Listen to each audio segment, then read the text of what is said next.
Praise God. Hallelujah. Good morning, everyone. Hallelujah. Praise God. What an awesome worship we have. Thank you, worship team, and to the worship leader, no, Miss Kim. Wow. Did you feel the presence of the Holy Spirit? Amen. Hallelujah. What an awesome God we serve. Are you blessed today? Amen. So, thank God for this very fine weather that we have.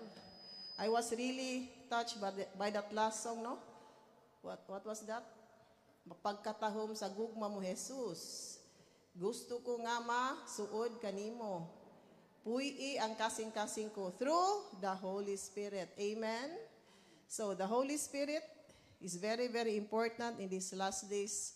His role is very, very crucial, no? In these last days of the last days or the tail end of the end times. Why? Because He is the chief operating officer of the kingdom of God. Amen? So what do you mean by the kingdom of God? Is it a physical kingdom or a spiritual kingdom? It is a spiritual kingdom, and it is the role and reign of the Holy Spirit in the heart of every believer. Amen? That is why when Jesus said, the Holy Spirit, the kingdom of God is within us because, or within your midst, because it is, the Holy Spirit is the one who will guide us, no, in these last days. Amen? So, our topic this morning is all about the anointing of the Holy Spirit breaks the yoke. So, let us all stand for the reading of the Word of God. Our verse this morning is taken from Isaiah chapter 10, verse 27. I'm reading from the NLT version. In that day, the Lord will end the bondage of His people. He will break the yoke of slavery and lift it up from their shoulders. Palihog ko sa NLT kay Micah pagka-istorya sa NLT, klaro jud ayo. Okay, so in that day, the Lord will end the bondage of His people. He will break the yoke of slavery and lift it up from their shoulders. Okay, so let us pray. Father God, in Jesus' name, we just want to thank you, O Lord, today for bringing us here in this fellowship center. We thank you for the presence of your Holy Spirit in our lives and in this place, O God. O Holy Spirit, we ask for your holy presence in each of our hearts and in each of our minds. We pray that you will open our spiritual eyes, Lord, and you will open our spiritual ears, our hearts and minds as well, that we may fully see and hear and understand your message for us all this morning.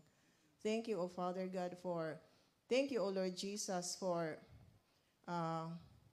giving us the Holy Spirit to be on this earth today, to be our teacher, our guide, our comforter, our advocate, our enlightenment. We give you, anoint me, O Holy Spirit, as your vessel and as your mouthpiece today. Without you, Lord, I can do nothing. In Jesus' mighty name we pray through the power of the Holy Spirit. Amen and amen. So you may sit. Okay, so this verse is just a reminder that people, no, the body of Christ is full of bondages, is full of yokes. What do you mean by yokes? Kana bitaw mga bandages gikan ni Satan, okay? So ato sang i-identify unsa ning yoke. Unsa ba ning yoga? Di ba gabalik-balik man si Pastora Edna ning yoga, di ba? Kana bang ibutang sa mga wooden bar ibutang sa duha ka animals, working animals ito sa Israel. Kung sa ato pang working animal anak karabaw, ila kay mga oxen. Mo na ilang mga working animal dito, okay? So kini ba kinang wooden bar ibutang sa ang abaga sa mga animal kay mag-work mas ilang mga fields sa ato kay ang karabaw magdaro man, di ba? So the bondages or the yokes of the people are being likened to the yoke, no, of being carried by these two working animals. So a yoke is a wooden bar or frame by which two draft animals such as an oxen are joined at the heads or necks for working together. So kanang oxen mo na working animal dito sa Israel. Sa atua ang karabaw. Okay? So we need to be set free from the yokes we carry every day. Diba? Dahang kayong mga yoke ning mga tao, labi na wa pa to sa Ginoo. Daghan kay mga bugat ra ba kaning yuga, di ba? That is why Jesus said, "My yoke is easy and my burden is light." Amen. So, what is the meaning of yoke? They are bondages from Satan, like addiction to gambling. Di ba? What are the kinds of gambling? Mga sabong. Kana bitong magsabong sa sabungan? Daghan mulabay ko diya usay sa among kabalay sa Katipunan, di mulabay jud ko sa Galas, usay di mo ko moagi sa bypass road tungod anang sabungan. Perting daghana dito mga pidikab naka-parking. Perting punua dito sa atubangan sa sabungan. Labaw na tong mga sa kuano, mga agiana, dagha kay mga personal na service. Pag entrance pa lang na pildi na kay 300 ang kuan, entrance. Na pildi na, entrance pa lang, di ba? Uso kay sa bukid ang mga tungits, di ba? Aga to pang mga kwartahan dito sa casino. Perting daghanang mga yoke, no? What else? Addiction to drugs, addiction to alcohol and cigarettes. What else? Addiction to pornography. Are you in kanang pornography? I hope wala na addict sa pornography diri, no? Kanabit ang mga sex scandal diya sa YouTube, wala dyan magtanaw. Kay ako sa una, ako mga amiga, kay magtanaw, kay mga lingaw sila, ako kay di ko, kay mura ang demonyo nasa kong kilid, di dyan ko ganahan. Sila kay malipay, usam ni sila, wey. Lahi pong mga kuno spirit. Lain-lain dyan yung tao. Ako kay mahadlok, kay makuyawan ko sa mga action. Anyway, how about sexual immorality? These are yokes. Ay, excuse me, palihog ko no aning electric fan. Okay, these are yokes, no? Sexual immorality. Kabalo naman taon sa ni. Curses. Like also depression. Daghan bitaw kay nga depressed karon because of social media. Kini mga batan-on makita nila ilang mga friends dito nga sige lang bakasyon, bago na pog dress, magparty, sus mga depressed ba uban, no? Because they don't have a comfortable life. So ni usahay pod walay kwarta, pilit og project. Sige lang way kwarta si nanay, way kwarta pumibalon. Sus ma-depress ba pud ang bata, no? Muna yung cause sa depression. What else? Anxiety. Kanang mga worry. Anxiety kanang kung unbeliever padahang yung anxiety kay wa may Ginoo, di ba? Wa man niya gitugyan sa Ginoo yang mga suffering, yang mga problem. So that is the cause of anxiety. How about witchcraft? Kanang moadtog mga mananambal, that's witchcraft. Sorcery, womanizing with regards to mga husbands. Sicknesses are also yokes from the enemy. Kanang mga stroke, di ba? Mga cancer. Daghan kay klaseng mga sicknesses. How about abnormality? Kanang mga autism mga bata, di ba? These are yokes from the enemy. Kanong nang abnormal ni sila. How about pride, greed, envy, and jealousy? You have unforgiveness. Kita bitong mga Christian, we are always careful not to commit sin, no? Kanang makita ang sala ba? Like, wala, di ta mag-commit og sexual immorality, dili ta mag-gambling, di ta maadtog witchcraft. But there is a kind of sin, no? That people cannot see within us. Those are the sin of the heart. The impurity of the heart, no? Like unforgiveness, hatred, anger, di man na makita.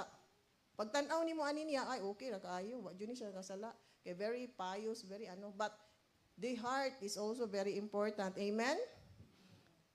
We also have oppression from evil spirits and poverty. The spirit of poverty is also a yoke. Lack and the spirit of lack and kana bang sige lang na ay kulang. Di ka makaserve og 3 times a day pagkaon sa imong family. Okay, that's the basic need of life, food, clothing, and shelter. You cannot even provide them. Kanang parents bitaw di maka-provide. That's the spirit of lack. How about suicidal thoughts? Kanang ganahan maghikog. Okay, that is also a yoke. And corruption in the government. Mo ni mga yokes, no? So in John 10 verse 10, can I have the NKJV version? The thief does not come except to steal, kill, and destroy. I have come that they may have life and that they may have it abundantly. Okay? So, kani nga abundant life, unsa man ipasabot ka na bang meaning ang Ginoo ganahan nga tay luxurious life? Ang Ginoo ganahan ba nga makwartaha tagtarong di sa kalibutan? Okay? If you're going to read John 10 verse 10 no, in the NLT version, I like the translation on how it was being said in the NLT version. The thief's purpose is to steal, kill, and destroy. Jesus said, my purpose is to give them a rich and satisfying life. So ato ning tagsa-tagsa no. So the thief pertains to Satan, no? So kini si Satanas, ganahan gyud ni siya kuan kanang mangawat. He will steal our peace, he will steal our joy and happiness and success in life, no? Satan wants us to have no peace. Di ba? Kanang si Satanas gusto mag-uulta always, ma-worry ta, gusto siya nga naitay mga anxiety. What else? Satan came to kill our reputation. He came to kill our dreams and ambitions in life. Labi na ni mga batan no? One wrong move and then your future will be destroyed. So ay na lang yung panguyab ni mga bay. One wrong move and then your future will be destroyed. Di ba? Kadaghan kayo. Kay gulay uyab, mura po gipanglangaw. So kailangan una no? May ayaw panguyab high school, ayaw panguyab college, unya panguyab pag mag-eskwela, pag graduate, di ba? Ana na lang gyud. Ana na gyud ang show. Di na gyud patintal, daghan pa kayong lucky oy, daghan pa kayong cartoonist.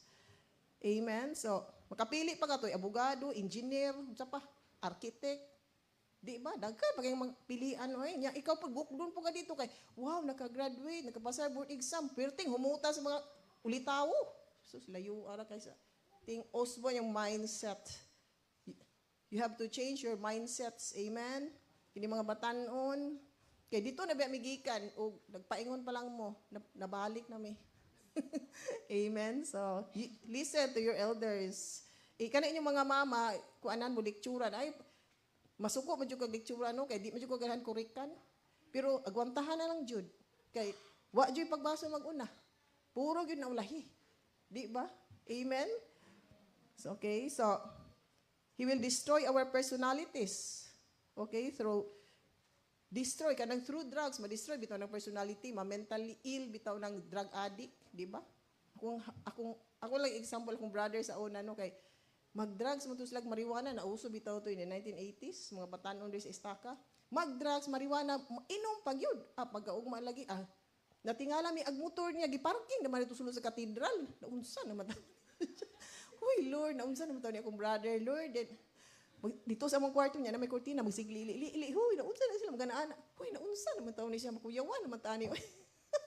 Ba-Philippines. No, destroy that person mentally. So, he will destroy our families. Kana Satan, he will destroy our families. Mutong unahog tintal ni Satanas ang amahan. Kay mura man nagpayong pagkatiurok sa amahan kay nangabit magisigig away wa na bungkang ang pamilya, di ba? Unahon jud tong amahan. Munang mga fathers dire should have a very strong will. Kanang kuan badudot sa Ginoo, ilayo sa tentasyon, di ba? Run from temptation. Okay, sa opisina daghan kay maninintal pud nga bay no? Even professionals. Manintal atong ilang mga kuan kanang mga professional bitaw sa office, manintal atong mga laki nga naibog sila mga kuan ba po binyo. Oh my gosh. There are really professionals now who are very, very low in moral values. Di ba? Low ang moral value ba? Wa po di po mahadlok sa Ginoo. Pariha bitaw tong nainhan ako nga mag-best friend ni sila. Pag human, husband atong babayi, ang usa ka best iyang friend, nanguyab sa iyang best friend, sa iyang friend, ikaw, o babayi pa ka nga, mahadlokon sa Ginoo. O babayi po kang di ka na magkabungong pamilya, babae kang disinte, bisan pag nangayop tong banas imong amiga, di yun mo sugton. Di ba? So, wag yun. Di yun gisugot. O nabungkag yun ang pamilya siyang friend. Perti ka traidor. So, inana ang mahitabo, no? So, because of kuan ba? Wake hadlock sa Ginoo. Bisan pag unsaon ni mong libak, tigas na kay kasing-kasing ang mga kabit. Ay, grabing gamit sa kuan yun, Satanas. Many women today are being used by Satan to destroy families. Muna itiman kay sila pa katuko ng mga demonyo to sa hell gibuhian ni Satanas ako sa earth mo nang perting danghana na kayong mga wicked karon. Amen. So katong bayhana professional pa kaayo kay abogado. Pero bisan pag abogado, di jud ko kaayo di maninintal. Unsa sa opisina po dito cleavage kay mga mini kaayo matintal gitong bana. Di ba? Oh my God, kanang decent dressing, that's very, very important when you go to office, di ba? Matintal ba ng mga laki? Gamay ra ba kay laki doon sa Ginoo? Nya kanang uban, hay, murag pa naibo mo jud bayhanan ako. Oy, sige pa-flirt. Lipay pa kaayo kay ang tunaan na doon sa kabaw. Di ba? Ang tunaan way mo sa kabaw, di ba? Wala mga saying sa mga karaan. Amen. So, what else? The devil is there to destroy our relationships. Okay, so bisag chismis, di ba? Chismis ang managsuot, suko dayon. Kay ma-offend man to, pagka-offend, di na magtinggan na itong mga igsuon, di ba? Di magtinggan na itong mga anak. How about you destroy our careers? He will destroy our future. So, kabalo naman sa ng mga future ang ipang-destroy. Amen? So, what is this rich and satisfying life?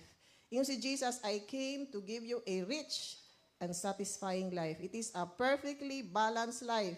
So, if you are single, you are blessed spiritually, meaning you know the right way to salvation, meaning you're a born-again Christian. And then you know that Jesus is the right way to salvation, and you love Jesus. You are blessed financially, meaning nakay trabaho or nakay negosyo, di ba, maayog kita. You are contented with your financial standing. Di man noong ka kanang kwartahan, pero your income is always sufficient for you to be independent from your parents. Okay? So, God has given you good health, you have a loving family, you have a supportive family, and you have divine protection every day. Meaning, you're a faithful Christian. Di man noon na ma-exempted na tayo mga trials, no? But your life is a contented life with God. Amen? That's a rich and satisfying life.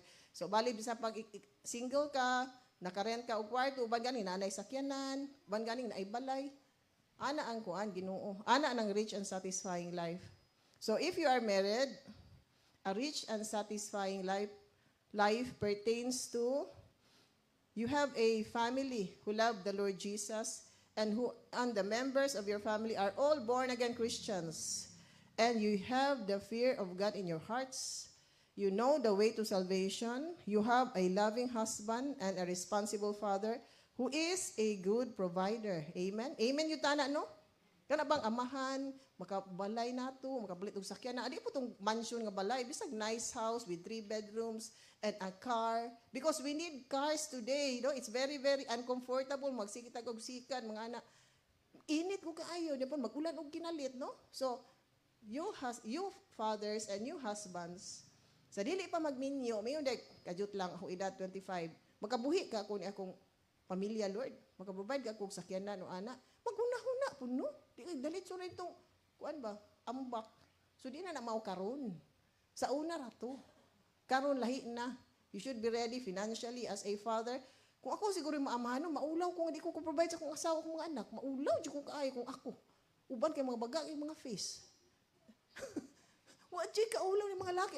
Dili bito matured mentally. Ako na sa akong mind at an early age. Kung ako yung mabana, kung ako yung maamahan, magunahuna ko. Pero wag yun, gahurang uban, no? Ako at an early age, kabalo na ko, kanang ang kuan ba, ang responsibility. Dapat mo na responsibility sa papa, sa bana, di ba? Pero very, very sad to note, many teenagers and many young people are not thinking that way. So common sense maguna siya. It's really a common sense. Nya, ug makapaburos di pud maulaw tong ginikanan nganong man. Pura nagwala, di ba? Huy, maulaw pud nang ka, kasala biya ka, you're destroying that future of your girlfriend. Di ba? And then you don't love her because you have destroyed her future. You're just for that pleasure, di ba? Very, very, short time pleasure. Mura giapas. You don't love your girlfriend. Para na ako ba? You don't love her. Kay, gi-destroy ni mo yung future. It's just for the sake of, huy ko nung nanguyab, kaya raw na ay ko anon. Diba? Manimuto sa mga laki. Ayaw dyan mo, anang mga laki. Ha? Kay, wa na, makagubag future. Amen? What else? So a rich and satisfying life. If you are married, you have obedient children. Kana, mangiskwila ba? Kana di magpabuyag. Blessed with good health and the peace and joy from God is present in your hearts. Amen? So, kagwapo kayo ng rich and satisfying life, no? This is for the spiritually mature Christians. Kini nga ko an aspect. Di ba? Kanang na-mature na ba? Bisag na yung mga pagsulay, wa gyud na parug ba? Peace and joy lang yapon from God. Hapsay lang yapon mga face. Kita ga mga Christians nga hapsay kay face? Wow, amen. Hallelujah. Praise God. So many believers today are not walking an abundant life. Why? There are areas in their lives that they are stuck with. No changes in their lives. It is because of these yokes or bondages that the devil brings, no? Uban pud mga spirit kanang poverty. Daghan kay karong mga walay ko unchanged. Huy, duga naman kay ko na Christian, wala gyud na asinso akong kinabuhi. Now, there is really something wrong, no? Wa jud ka siguro ka na kay balaod sa Ginoo ula na sunod. Okay? So, we are in a spiritual war with the enemy every day. Kabalo ka na spiritual war? Ato bang mga kontra ni ato makita na pay power. Di ba? If you're going to read Ephesians chapter 6 verse 12, for our struggle is not against flesh and blood, meaning our fight is not against flesh and blood. Our enemies are not human beings, but against rulers, against authorities, against powers of this dark world, and against the spiritual forces of evil in the heavenly realms. Okay, our enemy dili makita, kay dili tao, but spirits nga naa pag yung power na. Kung dili ka dito kabulog spiritual war, pwerte nimong lupiga. Amen? So, what are the examples of rulers? Unsa din mga rulers? Kini bang mga not like us, na nagpuyo sa mga balay, mga kahoy, mga bato, mga diwindi, mga white lady, mga kapre, mga ni mga rulers. How about authorities or principalities? Like the dragon spirit, no, who's ruling China, the Leviathan spirit who's ruling the Philippines. Nakita bitaw to sa do.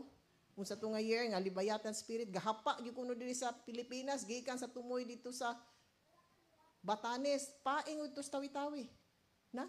Mura man ang Leviathan, mura man ang alligator, gihapaan ang Pilipinas. What else? Powers of this dark world. Example, kada mga witchcraft, sorcery, and occultism. Ano yung powers of this dark world? Kinira bang mga witchcraft, no? Suguon naman ng mga demon spirit. Dauta to si Kuan. Mo man yung pangsuguon ko, mga demon spirit man. Kana mga witchcraft. And spiritual forces of evil in the heavenly places. Kini nga forces of evil, naani sila sa second heaven nagpuyo. There are 3 levels of heaven. No? The first heaven is where you see the stars, the moon, and the sun. Ano makita ba nato physically sa atong mata? The second heaven is where these evil forces thrive. Napo na si Satanas. Muna mag-pray ka orally. After praying, Lord, cover my prayer with the precious blood of your Son, Jesus Christ. Dito makawat sa kaawa in Jesus' name. Kaya madikadungog, biya po to sila. Di kay ang third heaven, dito nagpuyo ang Ginoo. No? That is where the new Jerusalem is found. Muna diha. Okay? So, nakabalo na mo ana, no? Dapat yung ko nahibawan. Kanap ito sa Bermuda Triangle, diha sa Miami, Florida. Daghan, di ba? Daghan kayong niyang nga, it's a triangle. Kuan ba? Portion sa dagat. Miami, I think Puerto Rico, kanang usa, Bermuda. Di ba daghang kayong nangawala diha nga mga eroplano, mga barko, kay pangsuyupon, kay sa ilalom dito ring White House si Satan. White House si Satan to sa ilalom. Kay naamay ko na kuan sa YouTube ang ani. Di testify bitaw nga ex-occultist. And then dias in bitaw sa mga South Africa, pero daghan na nag-occultism kay ngano. Diha po das ilalom sa Indian Ocean, diha tong kingdom ni kuan kanang unsa ni? Queen of the Coast, kana bang daghang mga mermaid, tuon mo ng mermaid, evil spirits, mga mga sirena. Ayun pag sa movie pag ang glorify ang mermaid. Oh my goodness. Hadlok na nila no, mga evil spirits mga sila. So di gyud magpataka dihag ko ano. Nya na ba po ubang mag-birthday kay sirena po to ilang anak sa tong mermaid. Pagkadako ang deception sa enemy. Di mag-awat-awat na ng mermaid kay kuana sila. Uban ganing mo, ganing mo, nagay sa YouTube nga ni kuan ni testify nga iya ko nung asawa mermaid. Na, mo man pero mo lagi suguon sila patio ni si kuan na kuyaw. So dapat makabalutan ng forces of evil around us. So di bitaw ta ma-deceive. Amen. Sa Africa daghan kay ditong nga deceive ng mga occultism, witchcraft, mga unsa. Hoy, kakuyaw ang mga lugar. Salamat Lord, wa mi didto. So, Jesus came to destroy the works of the devil and will bring us an abundant life. Amen? So, and it is only the anointing of the Holy Spirit or the power of God which could break this yoke or bondages given by Satan. So, unsa man ang anointing of the Holy Spirit or the power of God, we need the gifts of the Holy Spirit. What are these gifts? Kanang bitang gifts nga maka-deliver ka, kanang deliverance ba? For example, gambler. Kana bang makakuan ka kanang maka-cast out na nga espiritu? Kitang mga Christians dapat maka-cast out nato ng espiritu gadalaan ng gambling, addiction anang a person. So we need a gift of healing, we need a gift to perform miracles, we need a gift of knowledge. Di ba? Gift of na si pastora bitaw, gift of knowledge, buga na siya kabalo sa imong past. Nakabalo sa imong past, that's the gift of knowledge that the Holy Spirit is giving her. Amen? So, we need those kinds of gifts now, or the power of God.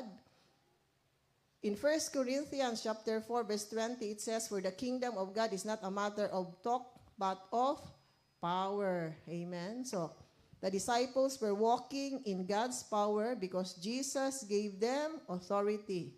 See, before Jesus ascended into heaven, He instructed the disciples to wait for the gift His Father promised to give them. What was that gift? The power from the Holy Spirit. In Acts 1 verse 8, it says, "But you will receive power when the Holy Spirit comes on you."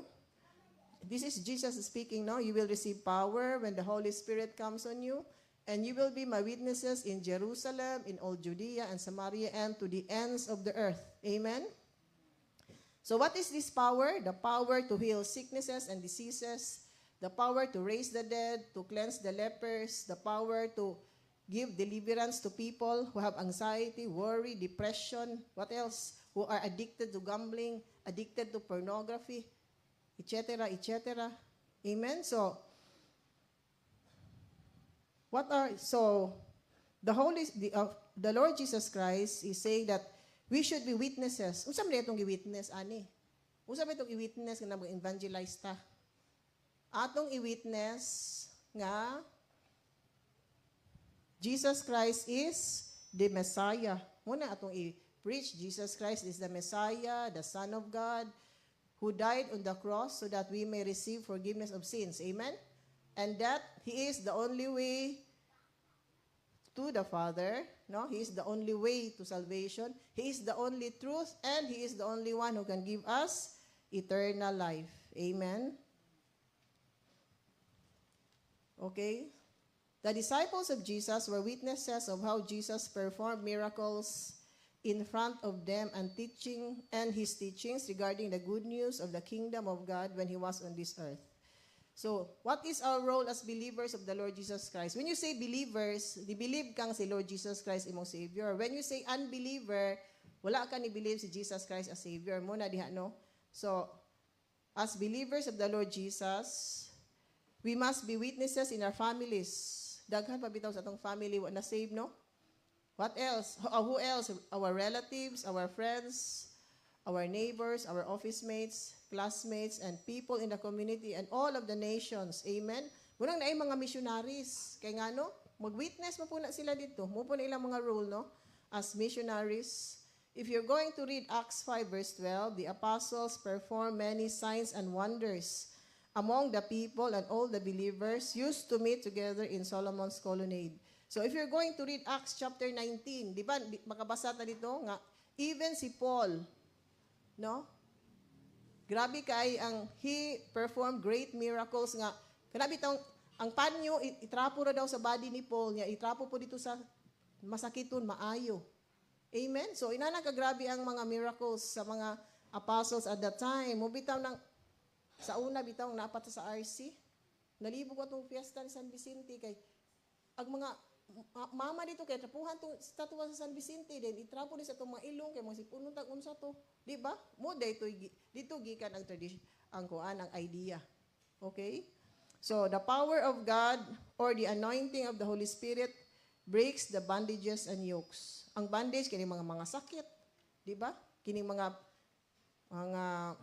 addiction, kining mga anxiety, mga worry mo ni mga bondages and yokes. So Jesus came to preach the good news and perform miracles. Nga naman yung naay milagro. Because what was Jesus preaching about? He was preaching another kind of teaching unlike as compared to the Pharisees, di ba? Mga Pharisees, sa law of Moses man to ilang gi-preach. Here comes Jesus Christ preaching another kind of teaching. Motong naagyo milagro para mo too, di ba?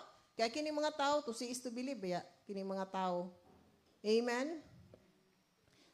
So we should be vessels of God's power so that Jesus could destroy the works of the enemy through us. So churches today do not have the power of God. Many churches today do not experience the power or the glory of God.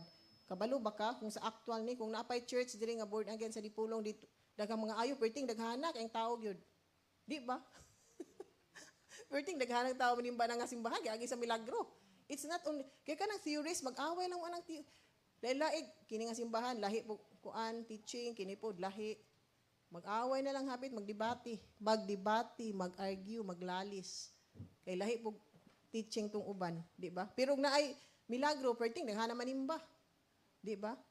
Why is that? Nganong nawala man ang Holy Spirit sa Christian churches before ba katong after sa mga apostles? Because gibasa bitaw na ako ng Google in the year 313 at the time of Emperor Constantine, di ba na Christian man to siya. Pero gi-allow bitaw niya nga ang para daghang mo convert gihapon, gi-allow niya tong mag-worship og mutuon sa Ginoo pero naay mga images ba? Mutong it grieved the Holy Spirit. Mutong nihawa ang Holy Spirit. Wa na gyud mga signs, wonders and miracles. Why man? Kay ningon si Jesus nga hoy ug mingawon bitaw mo nako no kanang pwede ra jud kay mo maghimog Jesus divine mercy. Kay mingawon mo sa akong picture or kabalo bitaw ka pwede ka maghimog infant Jesus ito mo ampuan. Wa jud niingon. Di ba? Wa jud instruction ni Jesus Christ. Umot ug ahapon nagikan karon. They are the false Jesus or the Jesus of Nazareth, etc. So wa jud niingon ang Ginoo. Nga mingaw wa niya ing mga apostles oy pang mingawon mo nako pwede gud mo mag drawing o picture nako good kay dito magampo mo nako wa po niingon no. So asa ka nagikan nilang mga teachings. Well anyway, asa naman ko dapit? Okay, in the time of Moses, God anointed him as his vessel to perform miracles, signs, and wonders. If you're going to read the book of Exodus, what are the 5 books of the Bible? First 5 books? Genesis, Exodus, Leviticus, Numbers, and Deuteronomy. If you're going to read the life of Moses, you should read Exodus first, di ba? Exodus. Nga dito, mga Leviticus, ang ilang mga laws and regulations. Then, you have Numbers and then Deuteronomy. So, muna gi-write ni Moses ang 5 ka libro. Okay? Ang tawagan na kay Torah. So, but there are also stories in the Bible. So Moses received his anointing directly from God the Father. Okay? So, but there are also stories in the Bible where the anointing is received through impartation. Just like in the case of Elijah and Elisha. If you're going to read 1 Kings chapter 19, di ba? Elijah the prophet, di ba? Rapture mo siya sa Ginoo. So, iyang gibili niyang anointing ni Elisha. Okay? So, in Mark 16:15 to 18, Jesus said to them, "Go into all the world and preach the gospel to all creation." So, this is what we can read in Matthew chapter 28, di ba? Evangelization, balik-balik ni Pastora Edna. Go into the world. Munang, ako bitaw, as ako mga helper. Duha ka buk, ako juning Bible studyhan, taga Simana. Uy, happy, po sila kaayo. Ako mga duha ka helper. Uhaw, hindi ka ni sila sa pulong sa Ginoo. Unya, karon nanan sila mga apps sa Bible diri. Kadi lang kuno sila magbasa atong Bible, pwede ko nung gagmaya. Uy, nagnaan sila mga apps. O, gatong usap po na ako ka helper. Nagpalit yung siya sound system dito sa, kuan, kanang, shopping, aperting barato kay magpakanta man po siya worship song dito magluto. Na tanawa. Uhaw sila kaayo ba niya. Ako magpakanta mag worship song malingkod-lingkod sa among living room. Ganahan dito sila maminaw. Muda sila nagpalit po dito sa Shopee. Tingala ko, hoy, wapo na kayo ng kusina nato dia. Kuan lagi nagsaba kay saba. Nagpatukar lagi mag worship song. Ma'am, kuan na kay ni ma'am, barato na jud ay ni. Di sa Shopee na mo palit. Na, di muna to yung mga muna to yung mga fruits sa atong gihimo nga Bible study. So, tagaan po natin silang mga example nga, kana mag-Bible study, tagaan po example ka lang sa actual para makasabot og tarong. Mag-pray ka sa Holy Spirit, Lord, tagay kong example, Lord, nga makatouch ilang heart ug ilang mind para makasabot silang tarong aning kuana, Lord, kini nga topic. Amen? So, whoever believes and is baptized will be saved. No, gistorya mo dahil sa Ginoo ni, dire. Whoever believes in the gospel of the good news is baptized will be saved. But whoever does not believe will be condemned. Meaning, kinsa tong dili mo to sa good news of salvation, that Jesus Christ is our Savior, will be judged. Bibitaw tong unbeliever ka, diretso ka sa hell. Unang dito sa Revelation chapter 21 verse 8, kinsa kung tumaadto dito sa hell? Katong mga unbelievers. Dili mo to ni Jesus as Lord and Savior. What else? Cowards. Usab ng coward, mga talawan ba? Talawan meaning kung Christian ka, dito nag-mission ka, then adiri mga wala ganahi ang Christianity, then patyon ka, mo deny ka ni Jesus, mo ni mga coward. Okay? What are the murderers? Who else? Those who practice witchcraft. Katukuno mga bakakon, mga liars. Kanang itong pagkabakakon, yan no, rin yung mamakak ng uban. Di ba? Pero kung namakak ka, waka ka-repent, padiritso po dito sa hell. Kuyaw kayo ng mamakak, uy. Di ba? Si Pastora po sa ito istorya atong namakak. Sige, pamakak, hangtod, agatong Christian, katong sige pamakak, nakita niya, ganyan ng gawas, doa ka bukhalas, dili siyang bakbang, mga niwang ang mga halas. Huy, in the realm of the spirit, mo din ang mga gawas ito, mga halas ng gagmay. Sige pamakak. Di ba? If you lie, you are just like your father, the devil, who is the father of all lies. Because in him there is no truth. Because Jesus is the truth. Amen? Ako bitaw, istoryahan ta mag-usa ka kung ano, situation nga. Kini bitaw akong husband, di ba sige man atakihog radyo sa una, buntag, sus, usagin kasi mana, straight. Atakihon na ng mga announcer lagi. Unya, kung kinsa din ang tawhanan ng sigig atake ni Willie, kini ko na ngalan. Unya, one time, ni kandidato man na siya. Ni kandidato, board member ba to? Nakita na ko siya dito sa stage, kung hala, muna ng announcer sige atake ni Willie sa radyo. Yang na, murag pag demonyo. Murag devil bitong naliwat yun sa demonyo. Kasi ibitaw pamakak ka ng slander ba? Kanang mag-imbintong istorya. Daliman kang, sa may mga kwari ni kuan, sige agi anis mga dal, hangtod ang mga elementary school dito, naguba na lang kuno. Ang elementary school sa doon sa suba, naguba. Hoy, what a fake news. Very liar yung kayo ba? Kay, bayaran po na sila dito sa kuan Willie, opponent, para ito daot. Huy, ang mga nawa, glory sa Ginoo kana, murag demonyo. Di gyud may na sig pamakak. Kas ara po siya nakaraw pagka board member, wala po dayon. Huy, kuyawa pud ana no. Ag mga naw makita gyud sa face ba nga naliwat siya siyang amo, the devil. Di ba? So di gyud manginana no, siging pamakak, labi na mag-imbentog storya kanang slander. So ang imong amo anang demonyo. So okay, let us continue. What did Jesus said? And these signs will accompany those who believe. So if you are a believer in the Lord Jesus Christ, there is a possibility that you will be anointed by the Holy Spirit. To what? To drive out demons, to speak in new tongues, to pick up snakes with their hands. And when they drink poison, it will not hurt them at all, and they will place their hands on sick people, and they will get well. That's the promise of the Lord Jesus. Amen?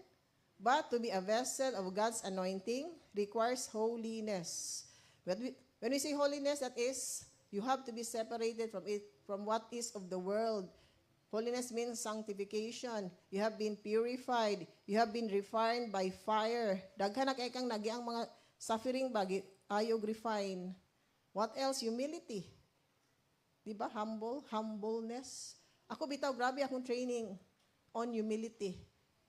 Because even sa akong calling, wala dyan ko, wala kay title. People will just call you sis Maripet so that you'll be humble. Nagabalo ba mo atong gipukaw ko sa Holy Spirit in April 2015? Nahimo kong born again Christian April 15, 2014, the first blood moon of the tetrad. Is it a coincidence or not? Then pagka April 2015, Holy Week man to, ni-attend po kong National Prayer Gathering, kuwi ko sa kong anak. Dito may sarom sa hotel. Wednesday man to. Okay. Gipukaw, bitaw ko sa Holy Spirit of 4:30 in the morning. Then, of course, ato ko sa CR, kaya nag-take a pee, di ba? And then after that, pagbalik na ko sa kong bed, mo katulog Ginan ko sa Holy Spirit, you know, in this world, nobody has the right to be proud. It's only God. because He owns everything in this world. And if God will give you spiritual gifts, you should remain humble until the very end because you are just the instrument and the vessel. Puko kung sa ka mga gift ihatag sa Ginoo sa kuano. Gifts mo, spiritual gifts. Ingon pag you know, if God will give you wealth, you should be humble until the very end. Because you are just the administrator of that wealth, you don't own it. Na, kuyawa, huy, usa ka oras, balik-balik, taman 5:30, ako nibako na lang ko, kaya walang katulog. Huy, unsa man itong istorya sa Ginoo sa ako? Imagine, iyang istoryahan atong grabe din ang humility. So, kung naatay mga gifts to speak in tongues, to heal the sick, etc., we should remain humble. Kaya kanang gift, kuyaw nun, kaayo. Di ba? In Romans 11:29, the gifts and the calling are irrevocable.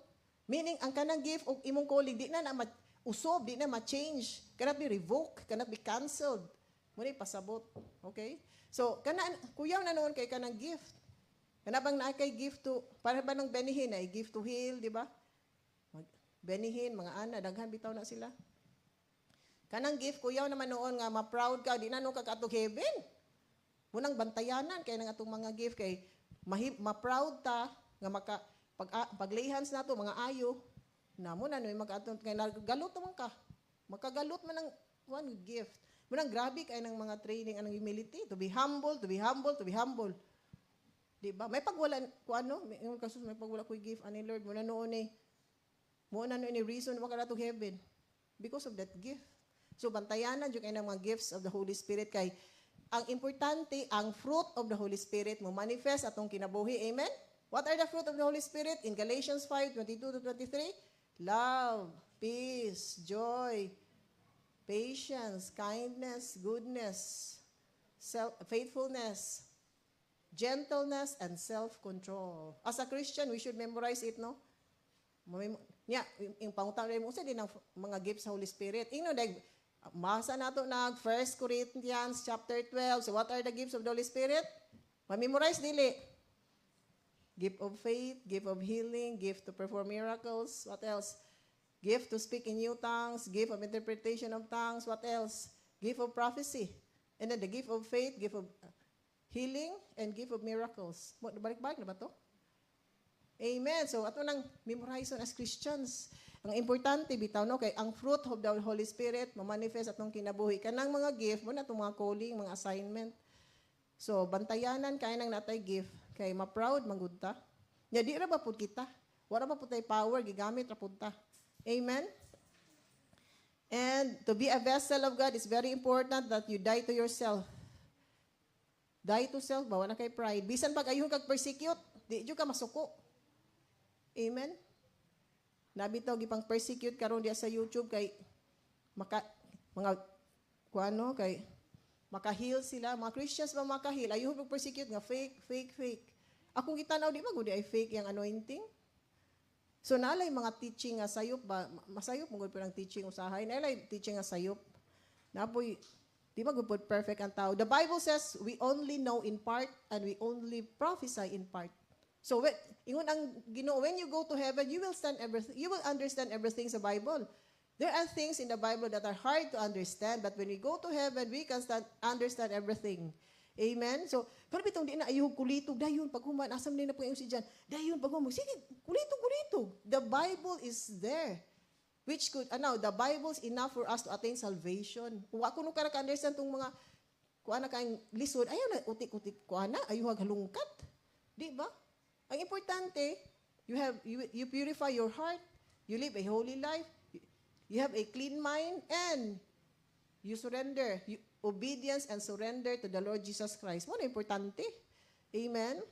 Okay, what else? Obedience, of course, to the commandments of God. And complete surrender to God. Amen? Ano ba itong complete surrender? Lisod po na kayo, no?